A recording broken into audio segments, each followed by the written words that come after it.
il y a deux choses, tu vois. Tu viens de le dire, hein, il faut... la première chose, c'est que le citoyen reprenne sa place et fasse les choses.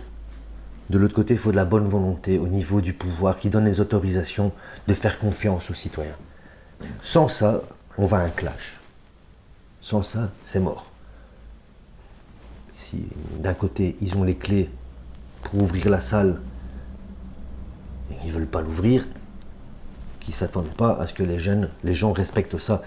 Ils vont venir passer par derrière, ils vont casser la porte de derrière pour rentrer quand même. Parce que c'est comme ça.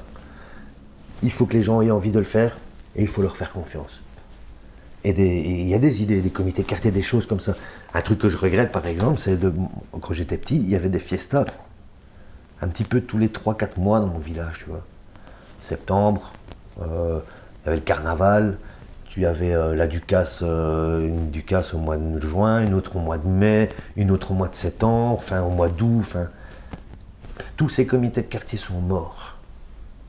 Pourtant, crois-moi que ces comités de quartier, ils en faisaient un chouette boulot, quoi. Ça, c'est un truc qu'il faudrait relancer, tu vois. Ouais, ça, c'est des choses que voilà. C'est des initiatives. Il faut relancer tout ça. Il y a compliqué, mais bon. Rien qui empêche.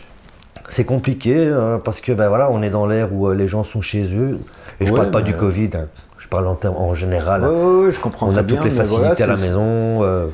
C'est peut-être ce genre de dynamique qui doit renaître. Moi, je pense qu'il y a beaucoup de choses qui se sont faites à la Louvière et qui étaient intéressantes et qui ne venaient pas spécialement des institutions culturelles, qui venaient de gens qui ont décidé de faire des choses. Le stock, par exemple, tu vois. Le stock à Oudin, c'est chouette.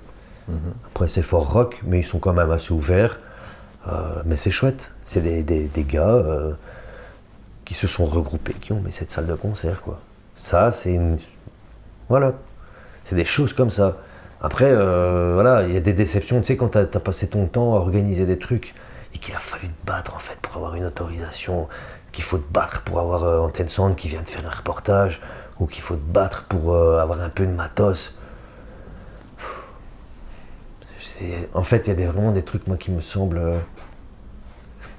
dingues. Et je suis content, j'ai appris que le théâtre avait acheté une sono. Je suis content. Parce qu'il y a 10 ans, ici, je dis, je comprends pas, en fait, votre manière de fonctionner. Vous louez des sonos. Vous louez, et sur une année, vous louez pour autant de centaines de milliers d'euros de sonos, alors que si vous l'achetez, elle est à vous. Vous la payez une fois. Je pense que Pierrick a déjà... Des choses comme ça, tu vois. Ça. C'est... Et je suis pas un emmerdeur, mais en fait, je suis quelqu'un qui pense, en fait. Pense. Et j'ai un problème, j'ai ce problème-là, c'est que je pense tout le temps, en fait. Le soir, quand je veux dormir, si je ne mets pas un audiobook, je dors pas, en fait. Je pense. Et pourquoi ça? Et comment on ferait ça? Et pourquoi on n'améliorerait pas ça? Et je ne dors pas. Donc je suis comme ça toute la journée. Je pense. Et je pense pas pour ma tronche, hein. Je pense pour le bien commun et l'avenir. Et encore plus maintenant, j'ai une petite fille, quoi. Ouais. Une petite fille. Et je sais que si elle devient comme moi, ça va être compliqué pour elle. Parce que on est de plus en plus dans l'opposition. Les gens comme ça, les gens comme ça, les gens comme ça. Je dis simplement, discutons. Mettons notre dégueulis sur la table. Une fois qu'on l'a fait, on nettoie la table. Qu'est-ce qu'on fait? On fait quelque chose de propre. Parce qu'on est capable, enfin tu comprends, on est tous capables. On a tous la même envie. Bah oui, bien sûr. On a tous la même envie. C'est qu'il y a un morceau d'Arsenic comme ça, c'est Faute de français en fait, ça s'appelle. Il est sorti il y a quelques années. Et en fait, on parle la même langue, mais on ne se comprend pas. Et cette chanson, en fait, m'a fait beaucoup réfléchir, et c'est la vérité. On parle la même langue, mais on ne se comprend pas. On ne s'écoute pas, on ne s'entend pas, on ne veut plus. Et aujourd'hui, je pense qu'on est à un moment charnière, je pense que c'est le moment de le faire, en fait. On est en train de vivre un truc dégueulasse, on est chez nous.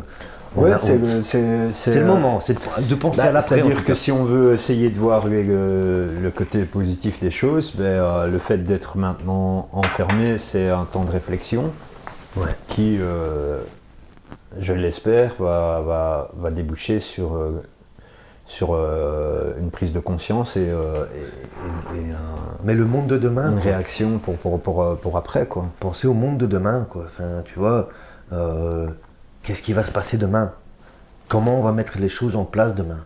Est-ce qu'on va accepter ce qui est en train de se passer et continuer à vivre comme ça, ou tu devras prendre un rendez-vous pour tout, quoi? Allez, tu vas au restaurant, tu dois réserver, tu peux même plus sur un coup de tête te dire ça. tu vas aller dans un parc, tu vas devoir montrer un carnet de vaccination. Enfin, non, est-ce qu'on veut vraiment ça? Est-ce qu'on ne doit pas réfléchir en fait, à essayer de trouver pourquoi on en est là aujourd'hui.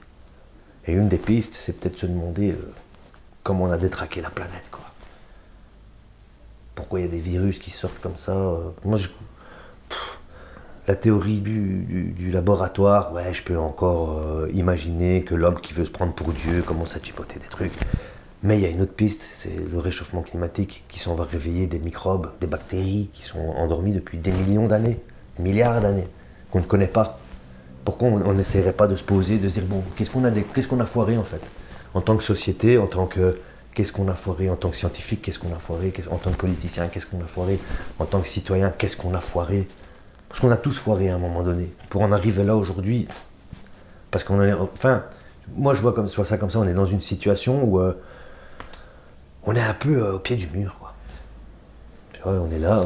pas ça me ramène à ce que je te disais tout à l'heure. Après, ça dépend du regard que tu portes sur les choses. J'entends bien ce que tu dis, mais on peut se dire qu'il y a un constat de catastrophe et qu'on a foiré beaucoup de choses. On peut aussi se dire qu'il y a une tonne d'opportunités et de choses à faire. C'est ça que je dis. Aujourd'hui, c'est penser à demain. Pour la même réalité, on peut avoir ces deux regards. Là, penser à demain. Ouais. Parce que demain, il y aura. Tu vois. Tu sais, c'est fou parce que j'ai lu un bouquin il y a quelques années, c'est une suite de 7 bouquins de Maxime Chatham qui lui écrit des thrillers, mais là il a écrit une suite fantastique, science-fiction fantastique. Et en fait, il est parti sur le truc du 21 décembre, catastrophe, un orage qui détruit beaucoup de choses. Et en fait, sur Terre, il ne reste plus que les enfants et quelques adultes. Et dans les adultes, il y en a qui ont gardé l'apparence d'adultes et d'autres qui ont gardé l'apparence de monstres. Mais le truc qui rejoint les adultes, c'est que ce sont les enfants qui sont fautifs. Et on ne voit toujours que le fautif. Et dans le livre, jamais, enfin dans les 3 premiers tomes, il ne se pose jamais la question de savoir de quelle société on va reconstruire pour pouvoir fonctionner tous ensemble. Et au bout du 4e tome, ils réussissent. Bon, après, c'est des aventures, quoi. Mais on en est là. Tu vois, pour moi, on en est là. Quand je vois que des gamins, aujourd'hui je lis un article, 6 gamins qui jouent dans un jardin sont dénoncés par un voisin. Enfin, je sais pas, ça me fait peur, quoi. Ça me fait peur. Juste des gamins, quoi. Juste des gamins qui jouent. Est-ce qu'on va continuer à s'opposer comme ça? Entre jeunes, entre vieux, entre roux et entre blonds, entre gros, entre minces. On va continuer longtemps comme ça, ce jeu-là. Bah écoute, on va essayer d'œuvrer pour se rapprocher en tout cas. Bon, je pense que je vais terminer par tu m'as apporté ta trompette évidemment, ton instrument. Je vois ta figurine qui montre ta passion pour le foot. Et il y a un livre là en dessous. Est-ce que tu peux nous en parler? C'est Macaroni. Ah. Macaroni, ça parle de mon histoire avant ma propre histoire. Macaroni, c'est l'immigration italienne en Belgique. Voilà, je suis ici, quoi. J'aurais pu naître en Calabre, ou pas. Parce que mon père a rencontré ma mère ici, donc je suis né ici, et mon père aurait pu rencontrer quelqu'un d'autre. Je ne serais peut-être jamais né, quoi, tu vois. Enfin, donc, il y a une histoire avant mon histoire, l'histoire de l'immigration de mon grand-père, l'histoire de mon père. Voilà, c'est ça. Ça me représente, Macaroni. Tes deux parents sont d'origine italienne? Je suis un bâtard, moi. Et je le revendique. Je suis moitié belge, moitié italien. Ok. Je suis un bâtard. Et c'est beau, les bâtards. Bah écoute, merci en tout cas, Fred, pour cet entretien. Merci à toi. C'est très intéressant. On a voyagé beaucoup, dans tous les sens. Tu seras toujours le bienvenu. Parce que, à mon avis, il y a encore plein de choses à dire. Ouais. Et puis, si un jour tu repasses sur un autre concept, de mettre plusieurs gens autour de la table et de animer un truc, voilà. Mais en tout cas, moi, même comme ça, ça me va. Ben écoute, c'est pas impossible parce que voilà, moi je fais ça tout seul, donc c'est step by step. Donc l'idée c'est au départ de dresser un portrait comme ça à travers les citoyens de la ville, de la région. Mais pourquoi pas après des débats, des discussions où on serait plusieurs. Ça pourrait être sympa. Ouais. Enfin voilà. Bah, tu serais bienvenu en tout cas. Moi je suis toujours partant. Merci à toi. Et toujours dans une idée de paix. Même si quelquefois je parle un peu comme eux. C'est toujours dans une idée de paix, pour le bien commun. Et je vous aime tous. Ça Voilà. c'est un très beau mot de la fin. Ciao, Ciao. Fred. Merci.